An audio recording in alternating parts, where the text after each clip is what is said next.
అబద్ధం చెప్పినావు సరే, అబద్ధాలు చెప్పి గద్దెకెక్కినావు అది కూడా సరే, కానీ రైతు బంధు ఆయన కేసీఆర్ ఇచ్చిందని ఇయ్యంటే దానికి చెప్పు తీసి కొడతా అంటాడు. ఇంత అహంకారం, చెప్పు తీసి కొడతామనే రైతులు, చెప్పు తీసి రైతులను కొడతామనే ఈ పార్టీని, కాంగ్రెస్ పార్టీని మరి మీరు రేపు ఓటుతోని కొట్టాలి పార్లమెంట్ ఎన్నికల్లో అని చెప్పి చేస్తా ఉన్నాం. రైతులకు చెప్పాలి, ఓటుతోని కొట్టండి, ఓటుతో వేటేయండి. మనం చెప్పులు తీసి మన చెప్పులు ఖరాబ్ చేసుకునే అవసరం లేదు, ఓటుతోని వేటేయాలి. వీళ్ళ అహంకారానికి బుద్ధి చెప్పాలి.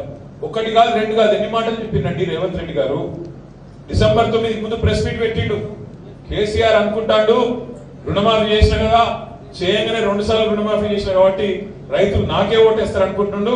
నేను మా రైతన్నలకు చెప్తున్నా, మీ రుణమాఫీ అయిపోతే మంచిది, అర్జెంట్ గా బ్యాంకు కొనరి, డిసెంబర్ 9 నాడు నేను వస్తున్నా, 2 లక్షల రుణం తెచ్చుకోండి, ఇప్పటిదాకా తెచ్చుకోని వాళ్ళు ఉంటే కూడా వెంటనే పోయి తెచ్చుకోండి అని రేవంత్ రెడ్డి గారు చెప్పిన మాట వాస్తవం కాదా? చూడలేదా మీరు వీడియోలు? ఇక్కడ వీడియో పెట్టి చూపెడితే అయిపోతుంది కానీ మర్చిపోయి చూపెట్టినా. 2 లక్షలు తెచ్చుకోండి అంటే మన వాళ్ళు కూడా పాపం పోయి తెచ్చుకున్నారు. మా గిరిజన సోదరులు, మా దళిత సోదరులు, రైతులు తెచ్చుకున్నారు. చిన్న సన్నకారు రైతులు ఆశపడ్డారు, తప్పేం లేదు, తెచ్చుకున్నారు. మరి ఏమైనా డిసెంబర్ 9 నాడు సంతకం పెడతా 2 లక్షల రుణమాఫీ అయిపోతుంది అన్నాడు. అది ఏమాయంటే మళ్ళీ కోపం వస్తాను వాళ్ళ. గింత ఎగిరిత పడతారా, గింత ఎత్తి పడతారా? ఎత్తి మేము పడతలేం, ఎగిరితం మేము పడతలేం, తొందర మేము పడతలేం. మీరే చెప్పారు కదా డేటు 9 డిసెంబర్ అని చెప్పింది ఎవరు, మనమా మీరా? రేవంత్ రెడ్డి చెప్పిండు 9 నాడు సంతకం పెడతాను. మరి ఏమాయ రేవంత్ రెడ్డి గారు డిసెంబర్ 9 వాయ్, జనవరి 9 వాయ్, ఫిబ్రవరి 9 రానివ్వంటే 7వ ఆయన రుణమాఫీ అంటే మళ్ళీ వాళ్ళు అగో మీరు ఇంకా కూడా అధికారం ఉన్నట్టే మాట్లాడుతున్నారు, బాగా అహంకారంగా మాట్లాడుతున్నట్టు ఒక ఆయన. నేను అంటున్నాం అయ్యా మేము అధికారం ఉన్నామని మేము అనుకుంటలేం, మీరు అనుకుంటున్నారు మేము అధికారం ఉన్నామని. ఇంకా కూడా మీరు చూడరు, అసెంబ్లీ చూడరు, వాళ్ళు లేచి వాళ్ళు నేను ప్రభుత్వాన్ని ప్రశ్నిస్తున్నాడు ముఖ్యమంత్రి. అరే నాయన నువ్వే ముఖ్యమంత్రి అయ్యా, నువ్వెవరిని ప్రశ్నిస్తావు, నువ్వే ఎవరెవరిని ప్రశ్నించాలి స్వామి? లేచి నేను ప్రభుత్వాన్ని ప్రశ్నిస్తున్నా. పాప ఆయన ఇంకా అలవాటు అయితే లేదు పాత్ర, అందుకే లేచి హరీష్ రావు గారిని మంత్రి గారు మాట్లాడుతున్నారు. ఒక ఆయన కాదు ఆయన నువ్వు మంత్రి. ఆ జూపల్లి కృష్ణారావు లేచి హరీష్ రావు గారిని పట్టుకుని ఆర్థిక శాఖ మంత్రి గారిని అడుగుతున్నాడు. అరే నాయన ఆయన కాదు, ఆయన మాజీ మంత్రి, మంత్రి అంటే ఆయనకు అర్థమైంది. బాధ ఏంటంటే వాళ్ళు అనుకుంటలేరు, వాళ్ళ అధికారంలో మనం వాళ్ళే అనుకుంటలేరు, ఇంకా మనమే అధికారం ఉన్నట్టు ఇంకా మనమే ప్రశ్నిస్తారు. వాళ్ళకి యాద్ చేద్దాం మనం. కళ్యాణ లక్ష్మి చెక్కులు ఇదివరకు మనం ఇచ్చేటోళ్ళు, వీళ్ళందరూ జెడ్పీటీసీలు, ఎంపీలు, సర్పంచులు, మీ ఎంపీ గారు, మీ ఎమ్మెల్యే గారు చెక్కులు ఇచ్చేది. ఏమన్నారు వాళ్ళు? కొత్త కళ్యాణ లక్ష్మి ఇస్తారా, తులం బంగారం ఇస్తామన్నారు. మరి అడగద్దా తప్ప? తులం బంగారం ఎప్పటి నుంచి ఇస్తారని అడుగుతున్నాం మనం. మేమే అంటలేం, ఎప్పటి నుంచి ఇస్తారు మీరు చెప్పుర్రు అంటే దానికి మళ్ళా టైం ఇయరా ఇస్తాం పై మేము ఏమంటున్నాం. ఇట్లా మా సార్ చెప్పిండు కేసీఆర్ 100 రోజులు ఏమనుకుర్రా నాయన వీళ్ళను, ఎందుకంటే 100 రోజులు పాపం వాళ్ళు కూడా కుర్చీ చదువుకోవాలి, అన్ని చూసుకోవాలి, లెక్కపత్రం అంటే సరే మేము కూడా గమనున్నాం, ఏం అనలేదు. ఇందుకు అన్నట్టు నిజంగా కూడా అక్కసు వెళ్ళగక్కినట్టుంటది. ప్రజలు మనకు 10 ఏళ్ళు ఇచ్చారు, అలాగో 3 నెలలు 100 రోజులు టైం ఇస్తే తప్పేం కాదని అనుకున్నాం. అనుకొని మేమేం మాట్లాడలేదు. మొదలు 3-4 రోజులు మంచిగా మర్యాద మన గడ్డం ప్రసాద్ కుమార్ గారిని స్పీకర్ చేస్తుంటే నేనేమైనా మన పార్టీ నుంచి ఏకగ్రీవం చేయాలని ఫోన్ చేసింది. తప్పకుండా చేద్దాం, మేము నిర్మాణాత్మకమైన ప్రతిపక్షంగా ఉంటాం, మీకు ఇలా ప్రజల అవకాశం ఇచ్చారు, మీరు నడుపురు, మాకేం బాధ లేదు, మాకు 10 ఏళ్ళు ఇచ్చారు, మీకు 5 ఏళ్ళు ఇస్తారు, నడుపుని మంచిగా మరి ఇచ్చిన హామీలన్నీ నెరవేర్చండి అని చెప్పి పోయి నేను కూడా సంతకం పెట్టిన. ప్రసాద్ అన్న స్పీకర్ అవుతుందంటే వికారాబాద్ ఎమ్మెల్యే సంతోషం అని చెప్పి సంతకం కూడా పెట్టచ్చు. గంత మర్యాద ఉన్నాం మనం. అసెంబ్లీకి పోయినాం, అసెంబ్లీ పెట్టి ఇక పెట్టినాక గవర్నర్ గారిని పిలిచి మాట్లాడించారు. ఇక గవర్నర్ ప్రసంగం ఎట్లుండే అంటే ఇంత గలీజ్ ఉండే అంటే ఒక సామాన్య కాంగ్రెస్ కార్యకర్త కూడా ఎలక్షన్లకు అంత హీనంగా మాట్లాడు, అంత దుర్మార్గమైన ప్రసంగం పెట్టినారు. ఏమన్నారల్లా?